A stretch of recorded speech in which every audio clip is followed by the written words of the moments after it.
Hello and welcome. This is Heavy Business, and today we're doing a lightning round. And Curtis is also here, of course. I kind of changed up my routine here. Lightning round with Marc Hudson of Dragonforce, talking about his solo album, which will be out when this episode is published. Marc, thank you so much for coming on the podcast. No worries, my pleasure. We're absolutely stoked to have you on. This is Heavy Business is kind of more of a promotion marketing back behind the scenes of the business sort of podcast. So I'm going to ask you some sort of behind the scenes type of marketing questions. To start off though, I want to ask what inspired you to pursue a solo project in the first place? Well, I mean, to be honest, it just kind of happened. It wasn't something I was ever planning on doing. But we were on tour with Dragonforce in 2020, and obviously COVID came about, and we had to come home early from a tour. And then I found myself with like just so much time on my hands, and so I just kind of started working with the keyboard player on some songs. And next thing you know, we're like, oh, this could actually be a thing. So we just turned it into an album. So yeah, it just happened really as a result of that. Oh, that's awesome. Like, I think it's cool when things just kind of organically happen like that. Yeah. So many great collaborations on the record. You've got members of Giza, Galnerius, and you've got Adrian of Seven Spire. So collaborations are something that kind of have been happening more often lately in metal. How did you decide who you wanted to collaborate? So it was really a mixture of kind of musicians that I've looked up to since I was a kid, and then some other ones that I just kind of saw on tour and was really impressed with.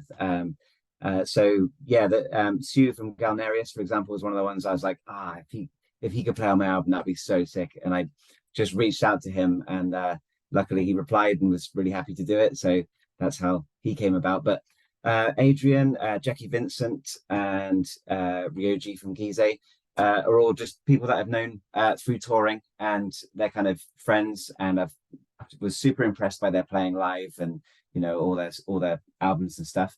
So just kind of reached out one person at a time to pick songs that I thought they'd really suit. And I think I picked really well, actually, because I'm really happy with all the results we got from them. Absolutely. I mean, what I've heard so far has been amazing. I did not get early access to the album, but I will be listening to it with everyone else on Friday when it comes out. So on the collaborations, as advice for our listeners, when they're approaching an artist who they would really like to work with and they might not know personally, what is the proper way to reach out, and what's the etiquette? Good question. I didn't really think I can help with that one because I just kind of bumbled my way through it like I do with everything else. But yeah, it obviously certainly helps to know the people first, and have somewhat of a friendship. Because I think if you just go completely out of the blue and you're maybe unknown, that you might just find you don't get a reply. So I'm lucky in that respect because obviously I've got Dragonforce behind me and a lot of people like that band. So it was kind of an easy thing for me to do. But I don't know, just be polite, and obviously it just helps to be a nice person, and maybe show them a couple of tracks so that they can actually see that it's promising music, and they're not just going to end up participating in something that's not very well recorded, or yeah, that certainly helps. Absolutely. That kind of aligns with stuff that we've heard before. I mean, I spoke with Adrian actually about how she got Roy Khan on their album, and so she said something similar about that. Yeah. Curtis, I want to open up the floor to you if you have anything to ask. I do. Well, it's kind of do. So is there any, or related, whatever. Yeah, is there anyone in particular that you wanted to approach that you didn't for this album? To be honest, I thought of somebody that I should have approached. So a guitar player who I really like, and I know who would have done a great job. But at the time, he just sort of slipped my mind, and that's I'm just thinking of his stage name, Lind from Twilight Force. I'm sure he would have done such a good job on so many songs, but at the time, I'd already kind of lined up a few, and yeah, somehow he just kind of slipped through the net. But definitely him, and there was a few others that I kind of was asking, and it was just taking a little bit too long to actually do. So yeah, there's a handful, but then again, I was also kind of picking people that are in my range because I didn't want to, I didn't try and approach some of the musicians that I thought would say no, if you want to put it that way. But I get it. but yeah, there's a whole bunch of people I would like to have on it, but I just kind of handpicked the ones that I thought might do it and would do it quickly and do a good job. That's actually what I wanted to follow up with before Leah asks her next question, is kind of like, how do you confirm that the people that you want to work with are going to fit within your timelines and that they're going to deliver on time? Yeah, that's a bit of a gamble, and there was a few instances where that gamble wasn't going to pay off, so I kind of thought I've got to cut my losses here. But yeah, obviously, most musicians are busy doing their own thing, and they need to find the time to do it. And the other problem is whether or not their style of solo or whatever they're doing is going to fit with your song, because I wanted all the solos in the song to really complement them.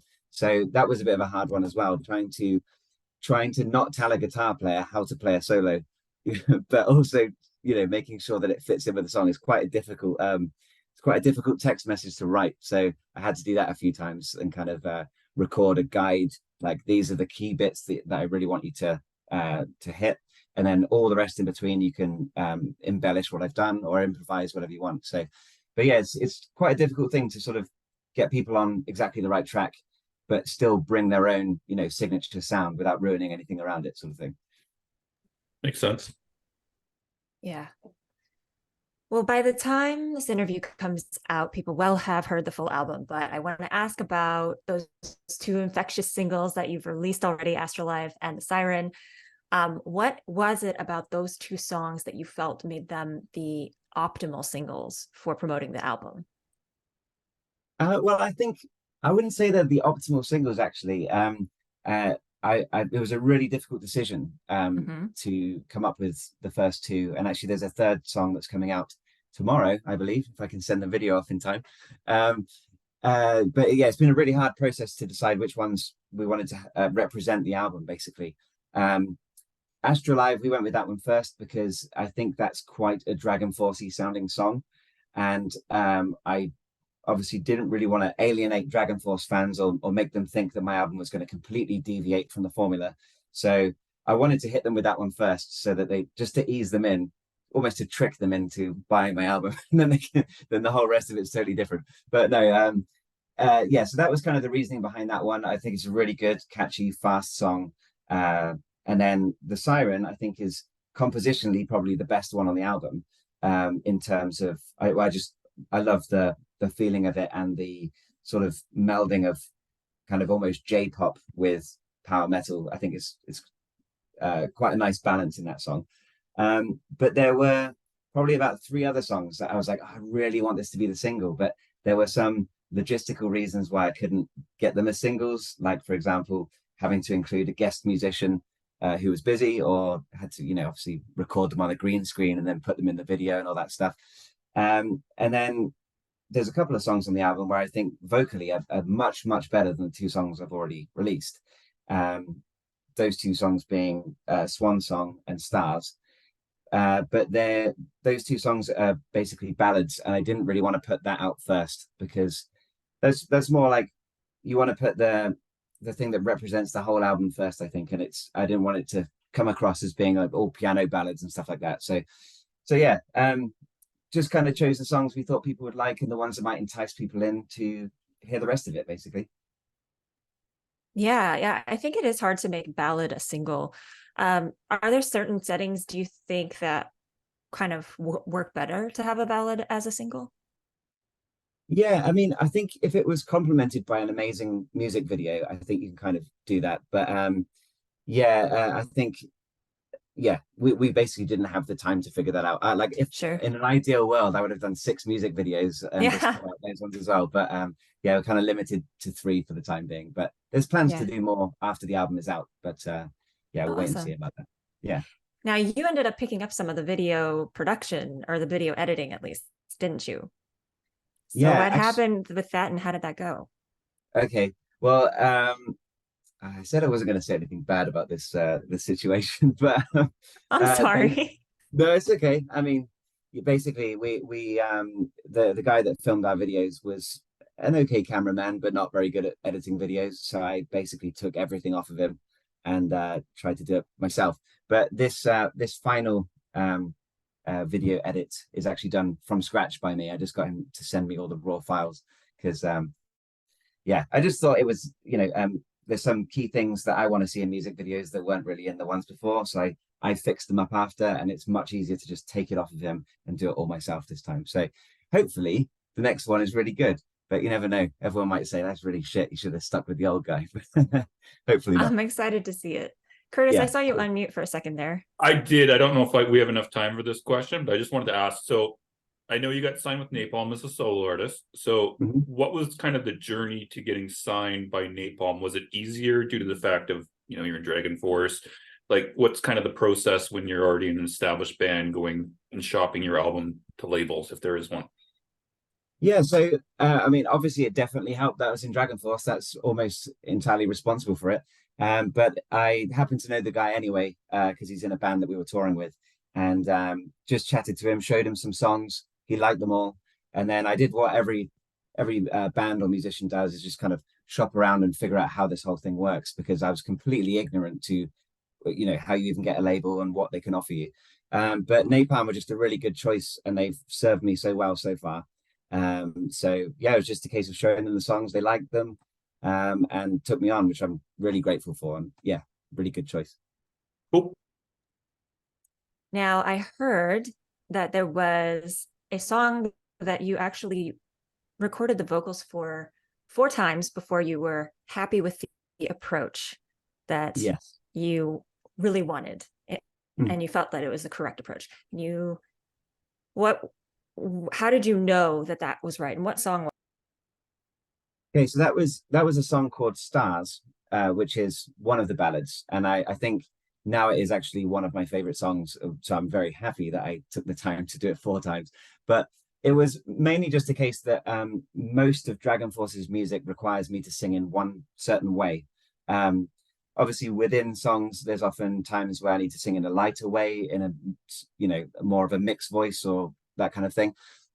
But in this song, the particular range it was in, it was much easier to belt the whole thing than it was to try and approach it in a softer way. And I found that I almost had sort of 2 choices, a soft voice and then the power metal voice. And it just took me a while to figure out that there's like this whole spectrum in between. And yeah, I basically recorded different versions of it, of me sort of leaning more towards the power metal, more towards the poppy, softer sound. And in the end, I actually kind of discovered a voice I didn't know I had, which is like this perfect middle ground for that song. And that's why I think that's one of my favorites, because it really goes from very soft but quite high pitched singing to full blown belting in the chorus, and it's just a nice range of everything. And as this is a solo album, I kind of wanted to put the best vocals out first, but it's a ballad, so people can wait and hear that one afterwards. Yeah. I think that's really an important lesson that people who are maybe just starting out with music can take away from it. It's like, it's worth it to put in that extra time to make sure that things are right. Things are done right for the song. Absolutely. Yeah. Because you'll just look back at it and regret it later if you didn't spend the time to get it perfect. For sure. All right. Well, last question. I have one last question. Curtis, do you have anything? Okay. Because we're very short on time today. And so the press release calls the album an uplifting journey through Marc Hudson's universe of power metal, anime influences, Japanese music, and video game soundtracks. Which fandoms are your main sources of inspiration? Well, actually, that's a funny question. Oh, go on. Sorry.